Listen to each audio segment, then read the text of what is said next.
En pleno siglo XVI, dos monarcas, padre e hijo, van a gobernar el que se considera el primer imperio verdaderamente global. Hoy vamos a meternos de lleno en los reinados de Carlos I y Felipe II, los conocidos como Austrias Mayores, para entender cómo la monarquía hispánica llegó a ser la potencia más importante de su tiempo. Para que nos situemos, estamos hablando de casi todo el siglo XVI. Durante más de 80 años, el destino de Europa y de buena parte del mundo va a estar en manos de estos dos reyes de la Casa de Habsburgo, Carlos I y después su hijo, Felipe II. Vale, este va a ser nuestro recorrido. Empezaremos viendo de dónde sale ese imperio, o sea, la herencia. Luego nos meteremos con el reinado de Carlos I y sus guerras. Haremos lo mismo con Felipe II y terminaremos analizando cómo se gestionaba el motor de todo, el imperio americano. Venga, vamos al lío. Y la primera pregunta es casi obligada. ¿Cómo es posible que una sola persona, un príncipe, acabe heredando media Europa? Bueno, pues la respuesta está en su familia. Pues mirad, la clave de todo está en una política de alianzas matrimoniales que la verdad salió redonda. Carlos era hijo de Juana de Castilla y Felipe de Habsburgo, y gracias a eso recibió la herencia no de dos, sino de sus 4 abuelos, un puzzle de territorios que acabó formando un imperio inmenso. Es que la escala de todo esto era una auténtica locura, algo que no se había visto nunca. No estamos hablando solo de España, sino de un conjunto de reinos y territorios súper dispersos que convirtieron a la monarquía hispánica, de la noche a la mañana, en la gran potencia europea.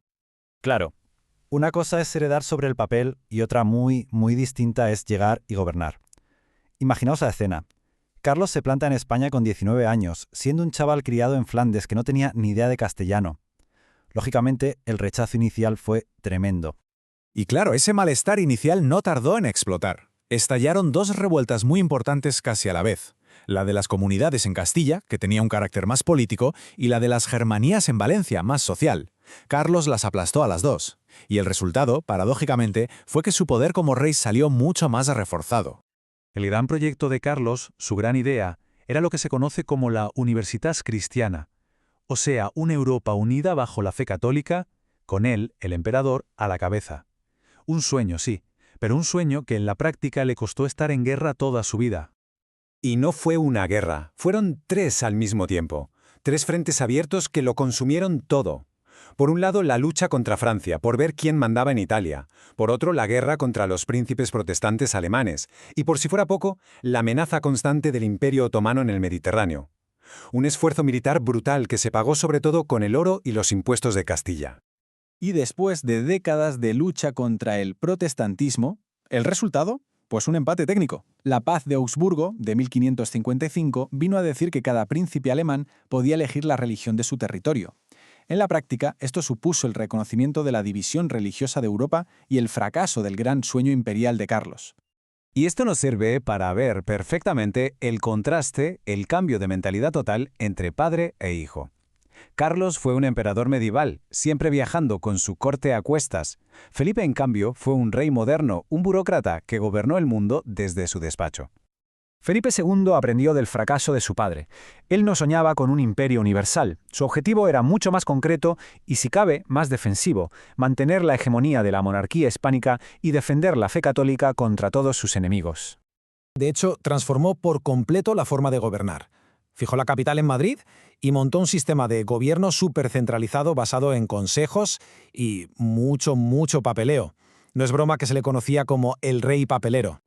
Pero ojo, que tenerlo todo controlado desde Madrid no significaba que no hubiera problemas internos. Y vaya si los hubo. Tuvo que sofocar crisis gravísimas, como la rebelión de los moriscos de Granada, para tratar de imponer esa unidad religiosa y política que tanto ansiaba.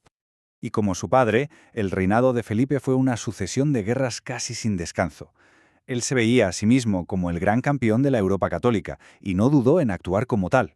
Su política exterior fue una montaña rusa. Tuvo victorias espectaculares como la de San Quintín contra los franceses, que celebró construyendo el Escorial, o la famosísima batalla de Lepanto contra los turcos. Pero también tuvo fracasos estrepitosos, el más conocido, por supuesto, el desastre de la Armada Invencible contra Inglaterra. Bien, pero todas estas guerras en Europa costaban una auténtica fortuna. La pregunta es obvia: ¿de dónde salía todo ese dinero? Pues la respuesta estaba al otro lado del Atlántico. Vamos a ver cómo funcionaba esa maquinaria. Para gobernar unos territorios tan gigantescos y tan lejanos, la corona se inventó una figura clave: el virreinato. Al frente había un virrey, que era a todos los efectos como el rey en persona, pero allí en América. Al principio todo se organizó en 2 virreinatos enormes. El de Nueva España, que iba desde Centroamérica hacia el norte, con capital en México, y el del Perú, que era la auténtica joya de la corona. ¿Por qué? Por una sola razón: las riquísimas minas de plata de Potosí. Claro, esa plata no salía sola de las minas. Toda la riqueza del imperio se levantó sobre sistemas de trabajo forzoso para la población indígena. Los más conocidos fueron la encomienda y la mita, un sistema de una dureza extrema que provocó una verdadera catástrofe demográfica. Y todo este enorme imperio se controlaba desde la península, con una precisión casi milimétrica. ¿Cómo? A través de 2 instituciones clave. Una, la Casa de Contratación de Sevilla, que controlaba el monopolio del comercio. Y 2, el Consejo de Indias, que era el gobierno y el Tribunal Supremo para todos los asuntos americanos. Toda esa cantidad ingente de oro y sobre todo de plata que llegaba a Sevilla en los barcos tuvo una consecuencia económica brutal en toda Europa. Al haber más metal en circulación, el valor del dinero bajó y los precios de todo se dispararon. Es el fenómeno que los historiadores llaman la revolución de los precios. Y esto nos lleva a la gran paradoja, la pregunta del millón que todavía hoy se debate. Con toda esa riqueza, una cantidad de dinero que el mundo no había visto nunca, ¿por qué no sirvió para desarrollar la economía de España a largo plazo? ¿Por qué se acabó gastando todo en guerras, dejando al país endeudado y convirtiéndose, para muchos, en una gran oportunidad perdida?